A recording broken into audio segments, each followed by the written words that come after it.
Hey all, Cecilia Regina here, starting my YouTube channel again from scratch. So if you want me to be able to do long form videos the way I was doing and the way I do over on TikTok, follow me here and watch these.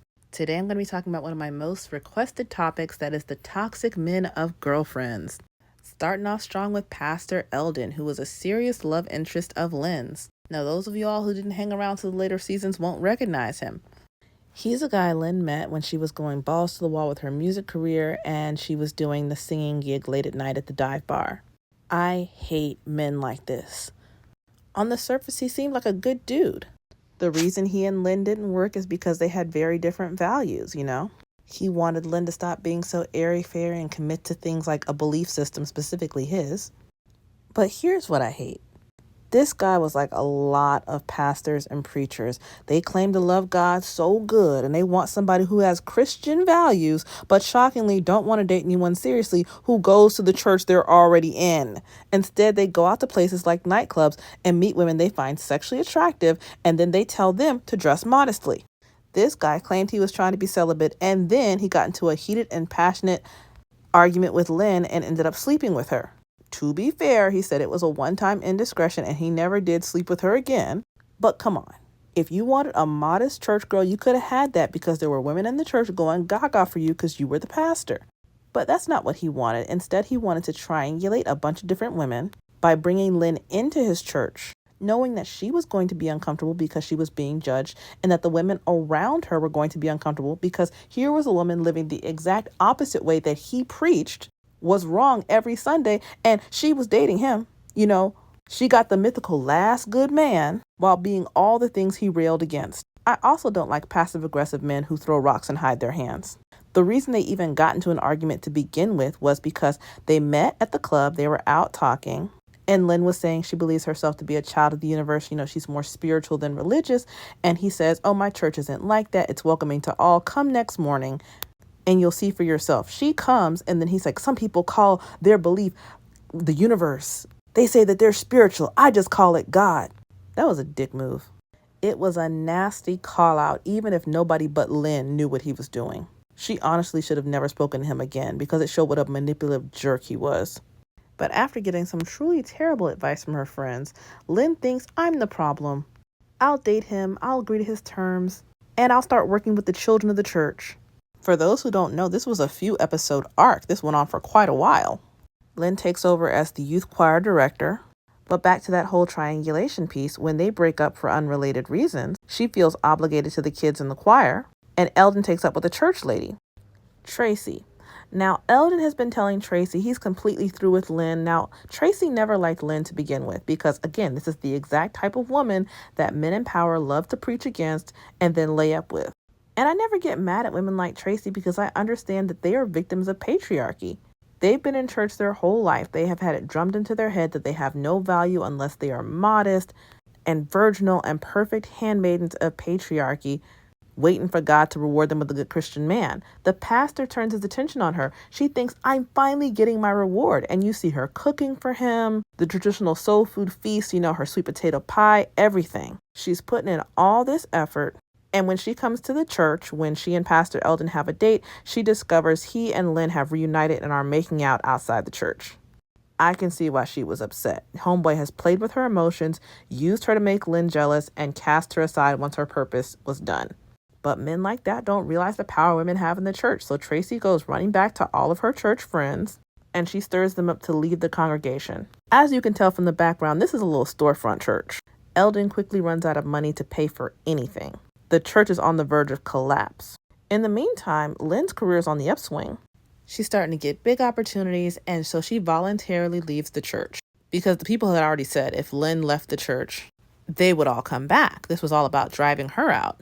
And like I said, I hate to see women undercutting women, but I understand why Tracy was so angry because Eldon was weaponizing women against each other. So I guess she wanted to show him two can play that game. In the breakup speech, Lynn says we're from two different worlds. If we were younger, maybe we could reconcile this. But I think we both know it's not going to work. The whole situation reminded me of Devin Franklin and Megan Good. Though I've always believed he never wanted a woman to start with, I just think it's funny how, if you read that advice book they wrote when they were married, he found every fault with the good Christian woman. He talks about a long-term relationship he was in before he married Megan, and how the woman was sold out for God and she did everything perfectly, everything right. But it just, he had every excuse in the book. There just wasn't that spark. I don't think she was called by God to be my wife. And then you go out and get someone who represents everything you claim you don't want. He hated that Megan smoked cigarettes. He hated that she was an actress. He hated that she drank. She didn't go to church often enough. She sounds like the exact opposite of what you want, except when it comes to physique and when it comes to fame. He wanted a trophy. These men don't give a doggone about holiness, modesty, Christian values, relationship with God, nothing. What they care about is someone who's going to excite their loins and someone who looks good on their arm.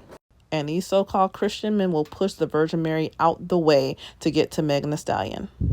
And that's no shade on Meg because she's gorgeous. But there's a huge double standard between what they say and what they do. Eldon was just another hypocrite who wanted to follow God's word after his needs had been met. Notice how he wanted to be celibate after he slept with her? He claimed he couldn't help being drawn to Lynn. Hey, I was out listening to good music. I can't help that I met you. If you would go places where the people of your beliefs predominate, you wouldn't have to worry about meeting somebody who didn't fall into that group. There are plenty of church conferences in LA. That church took over the Western Forum out there. You could go any place you want to on a Sunday and meet plenty of church-going ladies. But going to a dive bar at 2 a.m. means you're going to meet a different type of woman. And then he wanted to act aghast. Oh, my Lord. You mean you don't go to church every Sunday? Well, I guess our connection is so strong. I'll try to work around it. You ain't think she was going to no damn church. You met her and she was singing in a bar. It's the willful ignorance for me. But let's leave him for now and go on to an old favorite, Dr. Todd Garrett. People do not get on Todd enough. He is very toxic. Beware of men who lead with something and then get mad with you for wanting what they led with. They only get mad because they were either lying about the thing or they were overselling and they can't provide what they promised. When Todd was courting Toni, it was always over the top. He gave her sapphires for Valentine's Day, proposed with 4 diamond rings, took her on extravagant trips, always had her something that was unexpected and expensive. Like when he gave her a diamond bracelet at their engagement party. Their wedding cost hundreds of thousands of dollars, and he paid for it all. But there was always an undercurrent of jokes. Like at the engagement party, he was making jokes. She said, "Don't quit your day job." He said, "And risk losing you, dear? Never." Toni was very open and honest about wanting to marry a man who was financially secure from the beginning. Todd pretended to be that man. But when after the wedding, Toni wanted to buy a house because she's a real estate agent and she's always wanted a home of her own, after trying to run a lot of game, Todd finally breaks down and confesses he can't buy a house. All of the stuff that he's accumulated, none of it's his. His house was rented. He put the wedding and all the other extravagant gifts on his credit cards. But after pretending to be the man of her dreams for so long, in that moment, he tries to yank the rug and then manipulate her into thinking that she was wrong. He said, "Hey, I only built that debt because I was courting you and I knew that that's what you wanted." And he goes on to say, "Do you really love me or do you just want the things you thought I could give you?" How are you going to accuse someone of being the thing they already confessed to being? Toni said from the jump she was a gold digger.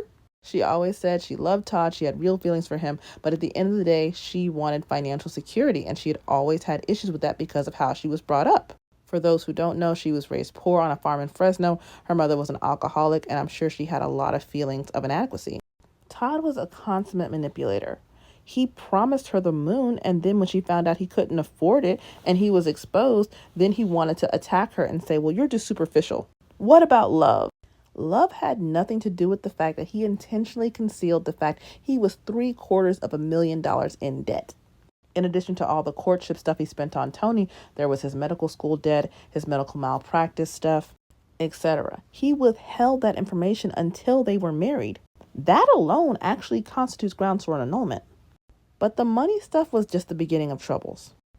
Todd was either always lying or not telling inconvenient truths to Toni to try and get things in his favor. For example, Toni's ex-boyfriend Greg called before the wedding. Todd never gave her the message. After they were married, Greg sent a check for $900, paying back what he owed Toni and apologizing for all the things he had done when they were together. He'll have his own entry on this list, trust me.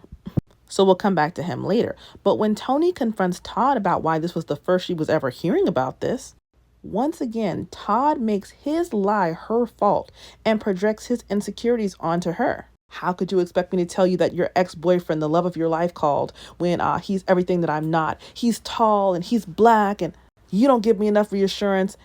He basically told her his own feelings of insecurity gave him carte blanche to lie to her face. But it worked once again. By the time that encounter was over, Tony was the one crying and asking for forgiveness. Even Todd's own mother saw the imbalance in their dynamic and told Todd, "You only wanted Tony because she was the exotic, unobtainable beauty." It's true. Todd is like a lot of guys who aren't that special and lack confidence. He's short, he's not athletic, he's not a standout in his career field. He's just a guy, and he thought that winning Tony over to his side would be the thing that he needed to feel like a big man, because Tony is extraordinary. Her looks, her presence, her business acumen. She goes out into the world and seizes what she wants, and he thinks if I can have her on my arm, I will absorb her confidence by osmosis. But that's not what happened. Tony's continued success and confidence made him more insecure than ever.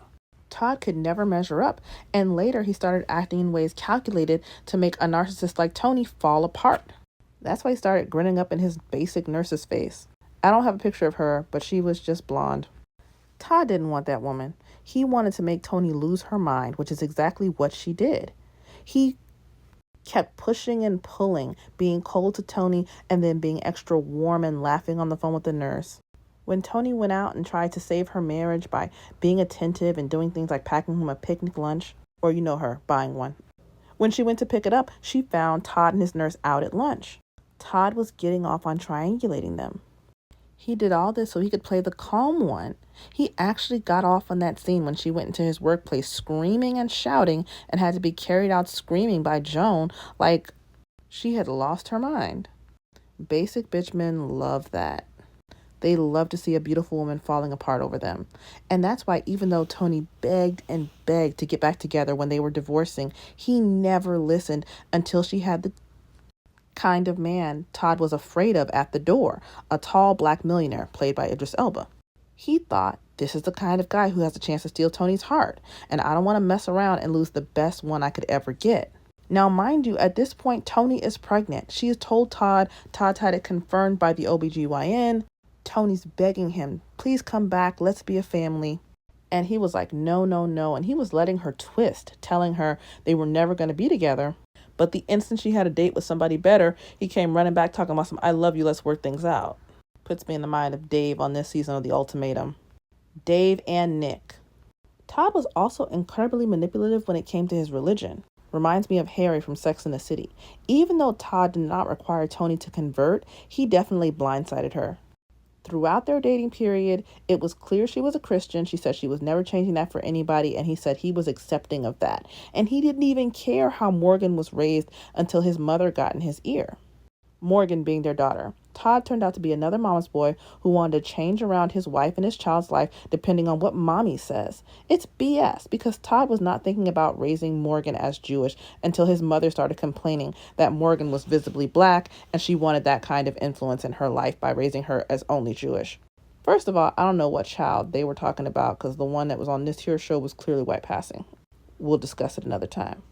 But Todd should have called his mother out when she was openly jealous that Morgan would identify as a black woman. Religion's not a cudgel. You know, the fact that she wanted to weaponize it and not share a spiritual tradition with her granddaughter was very toxic. And Todd not only went along with it, he encouraged it because his mother and father were giving him money, not just for the custody battle, but to pay off his debt so he could look like a better and more fit parent than Tony. Props to Tony for fighting him hard on that. But Todd had no real personality of his own, and the whole thing just drove me crazy. And no list of the toxic men of girlfriend will be complete without William Dent. Beware of men like this who act like they're all in good with women. William was sometimes called the fifth girlfriend. And all this helped to belie just how toxic he really was. It's like the phenomenon I was just talking about with George of Grey's Anatomy. Men like this pretend to identify with women. They don't present in the same way as the hyper-masculine, seemingly toxic men. So women let them in the fold thinking that they're safe and they do the most damage. William is the epitome of a nice guy. He's the type to throw a rock and hide his hand. He pretended like he wanted love or whatever. What he wanted was a bad bitch that other men didn't have access to. And in the beginning, he didn't have the power, the game, or the cachet to pull one. So he used Yvonne the cop as a placeholder. I could tell by the fact they had multiple encounters before they finally started dating, and the fact that when they were dating, it was just, for him, sexy time, and he kept trying to pawn her off on everybody, that he didn't want to be with her. He didn't want to have to spend time with her as a person. The only time he wanted to spend was in the bedroom. I've talked in other videos about the transformation she went through while she was dating him. At the beginning and end, she looks like a different human being. Remember, in the beginning, she had a little fro, minimal makeup, completely different style. All of a sudden, she started dating him. The hair got longer and longer, eventually was straightened. She went from the uniform most of the time to cute little outfits and then dresses, trying to conform to his idea of what the perfect lawyer's wife should be, because she knew he viewed her as not enough. And even then, when she changed everything about herself, it wasn't enough. He kept demanding more and more and more. After she got shot, he claimed, "Oh, I'm too anxious. Please quit the force." She said no. Well, he said, "Well, will you do it for your husband?" He proposed. She quit the force. She changed her life goals. She gave up so much of who she was. And in the end, he didn't introduce her to his mother. Never even told his mother he was getting married. That's how you know he was never serious about her. And then when she very wisely left him at the altar, he continued to play the victim for the next season. The truth is, he was always holding out for something better, and you saw that throughout the run of the show. But the problem with malcontents like this is even when they get with their ideal dream girl, they're never going to be satisfied. When he was with Monica, he cheated on her with Sharon.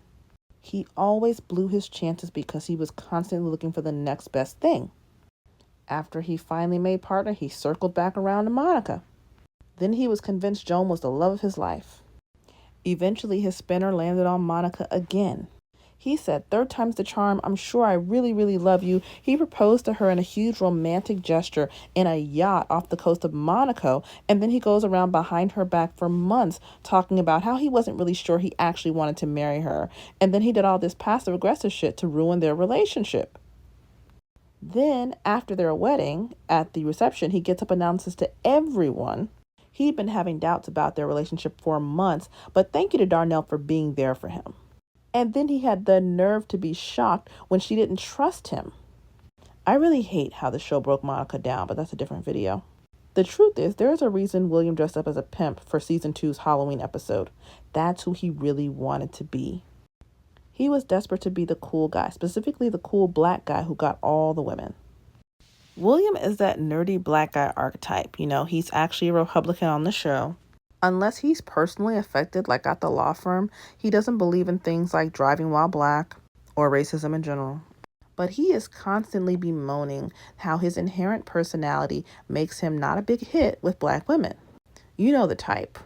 The one who wants the beat it chick meme to come to life.